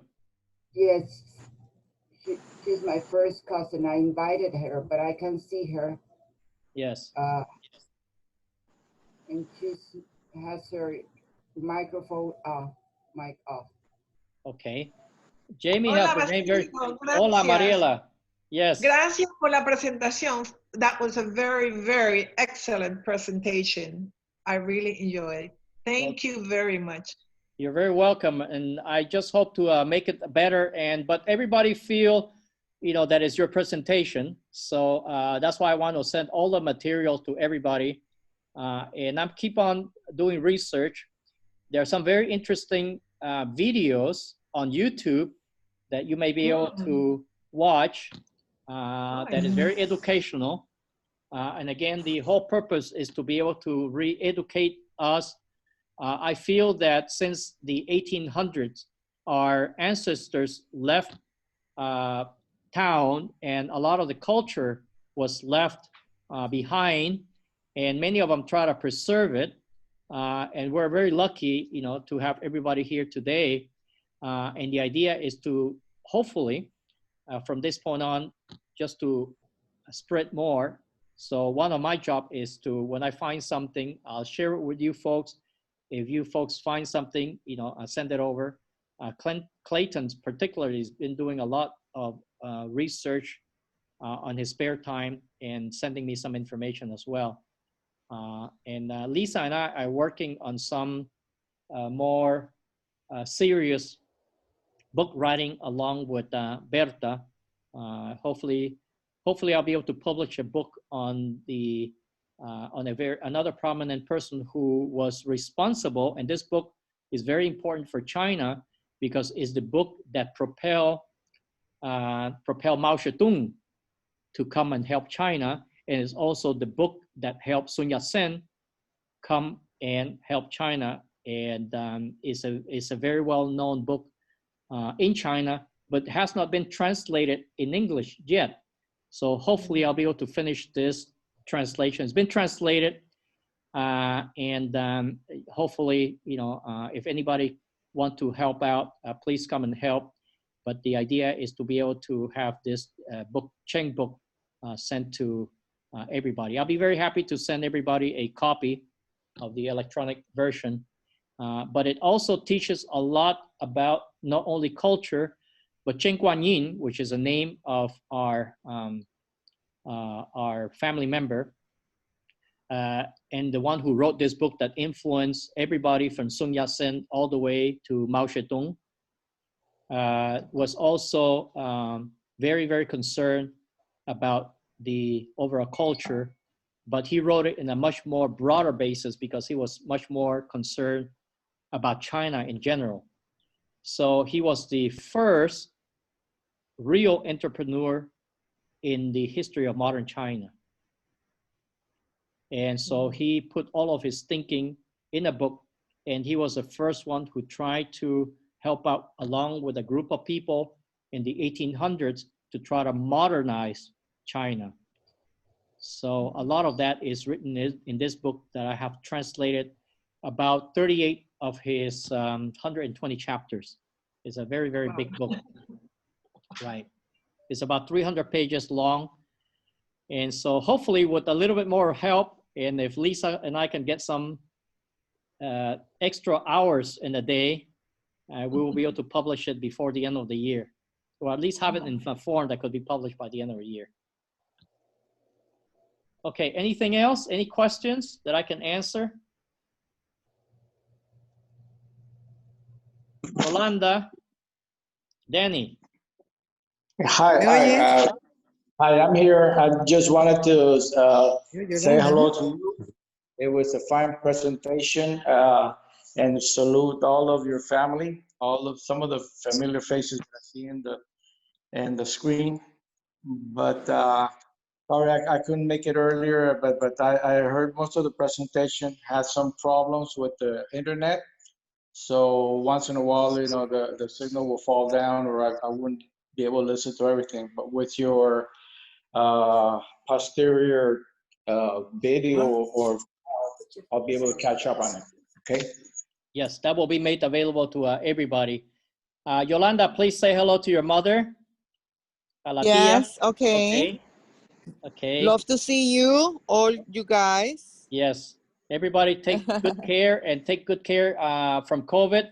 By the way, I should also mention that I have been on a research along with a very prominent and good doctor in Panama. So should anybody have any difficulties, or any friends or family that you know that have severe issues with COVID, there are good ways to be able to treat them. The earlier the better in Panama. And also we have other precautions that goes beyond the masks and the alcohol and the sanitation. And so I would be very happy to put you in touch with that doctor so that you can get, and maybe we'll invite him to give a talk to all of us. What's the doctor name? Dr. Rafael Preto, P-R-E-T-T-O. Okay.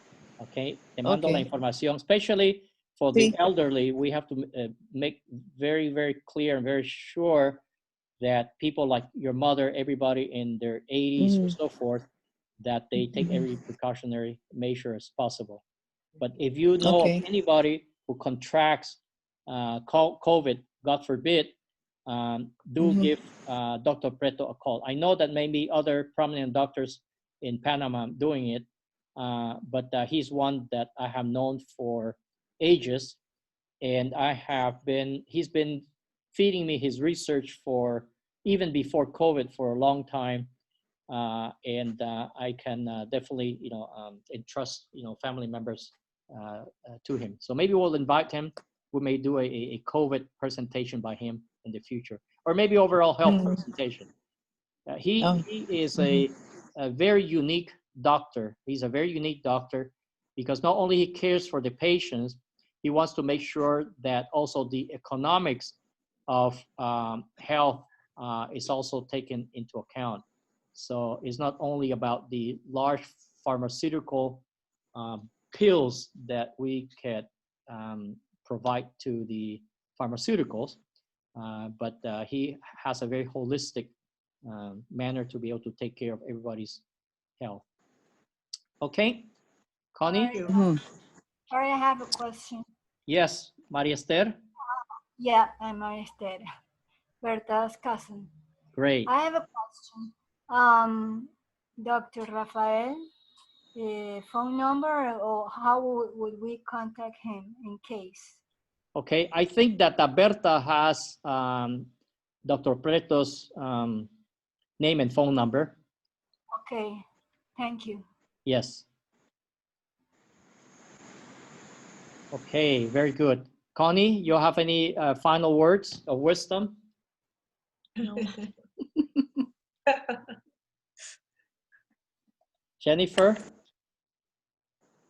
In any event, I have Dr.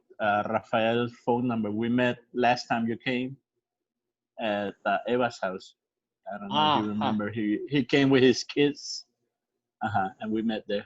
So Perfect. I have sort of like kept in contact with him. So Maria said, if you need the number, if Berta doesn't have it, I have it. He's a schoolmate. He's a schoolmate of yours from San Jose La Salle, Colón, ¿no? Yes. Okay. Yeah, yeah. Él es un lasallista, sí, lasallista. Sí. Lasallista y Colomboy. Yes, Colomboy. Yes. Colomboy. Colomboy. We are colonquials. Also the Colombian. Colonquials and Colomboy. Okay, Johnny, thank you. Okay. Okay, very good, very good. Pauline, any questions? Pauline was here last time as well, right, Connie? Paulette? She was. Oh, Paulette, yes. Yes. Paulette. Yes. Okay. Maybe Jamie wants to say something. Yes, Jamie's been very quiet from Brooklyn. Hi, everybody. I'm Jamie. I'm actually in Honolulu, Hawaii, and I'm part of the USAC JV Society with Connie. And I have listened to Basilio's presentation before. Just like Connie, you know, the more and more you listen to it, the more you sort of understand where we come from and our ancestry and stuff.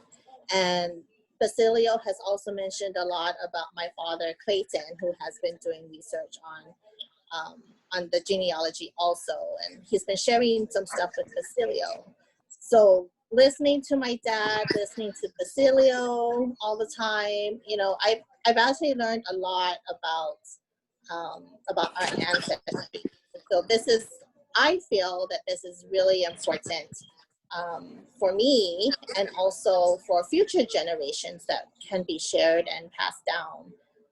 The restoration of the Anjing Temple, I am very happy that we are getting underway to completing the project. And, you know, it looks like we're almost close to completion of the project. And, you know, I hope to see all of you there in 2 years for the 1000th anniversary of the first Zheng ancestor in Samheng. So thank you, Basilio. Nice to meet you, everybody, and hope to see you folks all in person one day. And Basilio, if you have everybody's WeChat, maybe you can create a WeChat group with all of Okay. us. Very Yeah. good. I will do Good that. Thank idea. you. One Thank thing you, in here everybody. before I let everybody go, I forgot to, now that Jamie mentioned about the restoration in here, I was going to show you the video of the final restoration. And just very quickly to show you. I will record it in here very quickly, and then I will send it to everybody. 鄭氏祠堂係中山市鄭氏祭祖建築嘅重要組成部分。祠堂入邊木雕精美，樣式複雜多變，石刻精緻大方，係中山地區為數不多嘅清代建築之一。狮子上面有个蝙蝠，蝙蝠上面有个猪，猪和蝙蝠的结合是祝福的意思。就是我们现在的图案就是为了祝福。鄭氏安靜祠堂修繕總設計師曹敏表示，今次修繕祠堂將最大限度咁保留原嚟嘅建築風格同工藝。的祖先呢，在当地住宅了这么多年之后呢，传承特别好的一种工艺，解决了南方的夏天特别热的这么一个很核心的问题，把瓦面做成了5层瓦，那边一样。我们现在那边的瓦拆掉了之后，你到那个房间和这个房间的这个凉爽度是差距非常非常大的。三鄉烏石村黨委書記鄭仲謀表示，每逢颱風嚟臨，大家都十分擔心祠堂可唔可以頂住颱風嘅襲擊。幾代人個心願都想維修。 This is the party secretary of USEC. 我哋烏石鄭氏熱心村民啊，同埋嗰啲海外僑拜一齊共同就係籌備呢件事，大概籌備咗都成。And Connie, I'm going to send you this by, I'm going to send you this clip so that you can send it to everybody, and we could have that. Before I do that, let me show. This is the last video that I received from the village, and is about 2 days old. So you can see now that the temple has been structurally restored, and the roof has been completely remade. And you can see even the details of the ornaments of the place. Can everybody see this video? Yes. Yep. Yes. Yes. Yes. Okay, so I thought that I'm not gonna show you everything, but I'm gonna send you the video so you can see it by yourself. So you can see, you saw the before, during, and after. I do have to admit that at first I was a little bit concerned about how well the construction would go, but this crew in here was incredible. I've never seen so much attention to details in any construction. I am not a construction person. I'm sure that Johnny, he worked on the big mega project of the expansion of the Panama Canal. He would probably be able to be a better judge of it, but I saw the level of details, but just the level of care that they put into the construction. And remember, this was done, in my opinion, in records time, given that was totally destroyed, and given COVID, and given many other circumstances. So I think that everybody should feel happy that now we have a temple. In your next trip to the family, you'll be able to be celebrated in there. Okay? Okay. ¿Dónde está ese templo? Where is that located? Bueno, el templo está en la ciudad de nosotros, en el USEC. Ajá. ¿Chungsan o no? Sí, bueno, Chungsan. en el área, en la ciudad de nosotros, sí. Está Pero como, el mismo templo que fuimos, the same one that we Bueno, went last year. you went last time to the one that Uh-huh. had the oyster shells, remember? Uh-huh. Yes. Okay, then we went to another one, but this one in here, I'm not sure whether we took you there because it was not restored yet. It was actually very, very broken down. So, Okay. but tell your mother, because your mother will definitely remember. And for those of you who don't know, Connie, you live in the 5th Street. I live on the 4th Street. Connie? Eva and I live on the 4th Street, and you live on the 5th Street. Well, Yolanda, who is right here, lived on the first street. Wow. And he has the biggest is a huge house. You know, they had a huge house on the first street. It's huge. They said that was the biggest house in town. That's what yes. they told me. Yes, exactly. So anyway, I thought that although Yolanda, Connie lives in Honolulu, so now you know now we have a lot of family in Honolulu. And actually we have traced our ancestry. We know exactly, all of us are connected. The only issue is at which point in time. So Berta and I are connected in the 10th generation, correct, Berta? Okay. 10th. Okay. 10th generation. I am like at 24, no? I'm 24. No, you're not 24, because if you were 24, I'll call you abuela.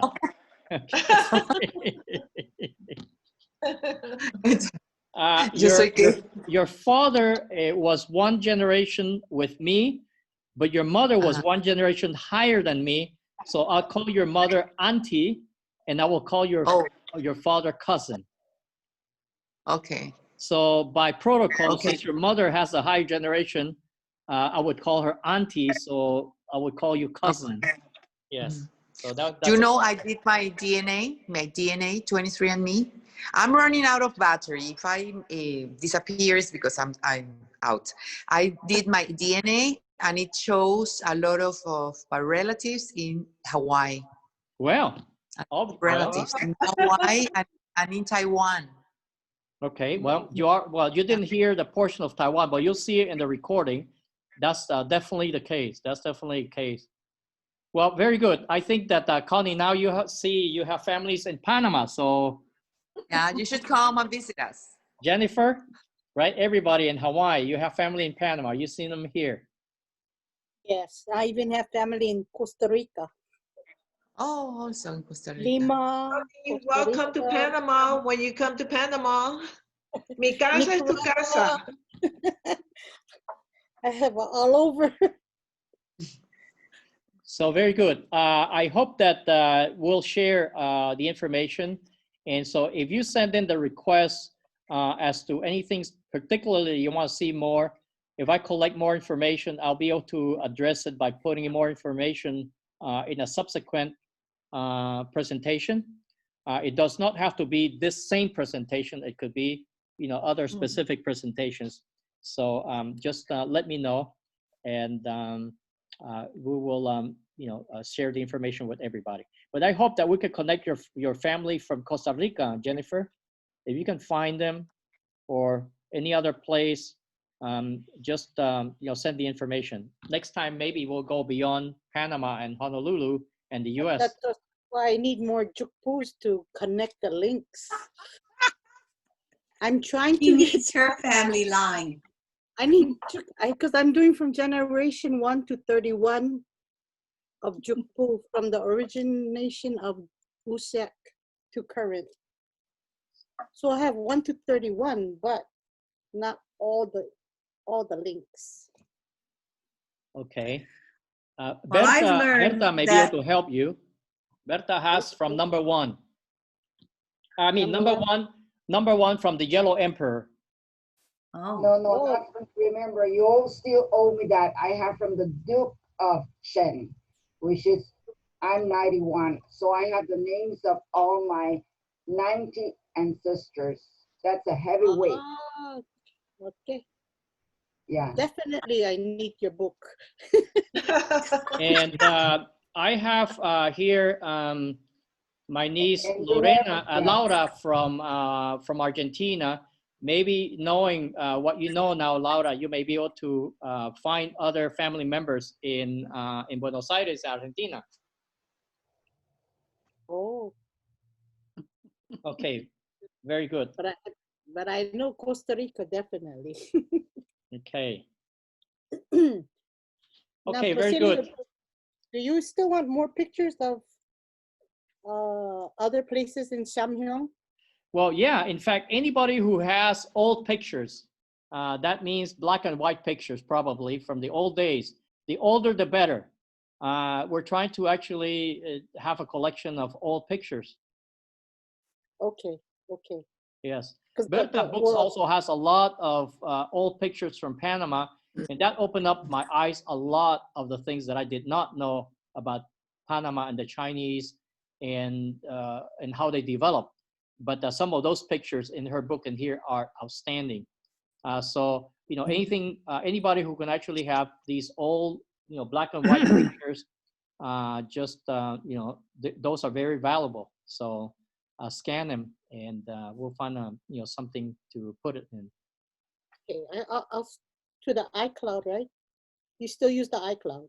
Sure, sure. Okay. Yes. Yeah, I'll send it to there. I will try some- to create, Lisa, remind me, I'll try to create a extension in one of the iCloud Drive, either notebook or OneNote or something like that, that we can also, you know, all share. Oh, And also from my sister Laura in Argentina, she says that, of course, everyone is welcome. She couldn't unmute herself because she's in the car right now and from her iPhone, but she says, you're all welcome to visit her in Buenos Aires, Argentina. Okay. Great. Okay, so then in that case, I wish everybody the best and everybody to stay healthy. And anything that you need, just please, you know, let me know. If you cannot find me, either you can find me through Connie or in Panama through anyone there. So I'll be very happy. I'm available mostly in WeChat, Signal, and sometimes WhatsApp. Okay. Okay. Okay. Bueno, entonces, saludos a todos, pues. Gracias, Basilio. Thanks.